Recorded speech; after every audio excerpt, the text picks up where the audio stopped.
we will see about a revolve tool here. You can see here that after activating the revolve tool, dialog box is appears and it is asking for the sketch and axis, right?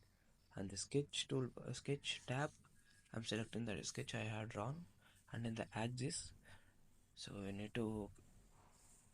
need to aware of this axis, revolve axis.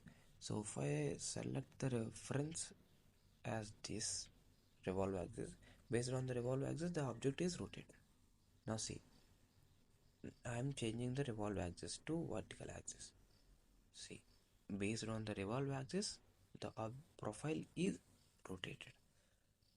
So if you want if there any feature that meets this type of criteria in your practice tutorial, so you can use this revolve option easily. See, I have chosen another revolve axis and we will keep it to vertical axis only. Now this is all about this revolve axis only. One more option is thick profile. So after ticking on the thick, you can give the outside and inside thicknesses. So major results and neutral fibers we can discuss whenever we use them. So that's about this. That's about all revolve axis. And then next after is groove. So if you see, the pad is used for adding the materials and the pocket is used for removing the materials. Similarly, the revolve is used to add the material and the groove is used to remove the material. See how can I done this? So after activating, so first I need a sketch. So I'm selecting a plane and I am using the position sketch option. I am making a sketches like this. See,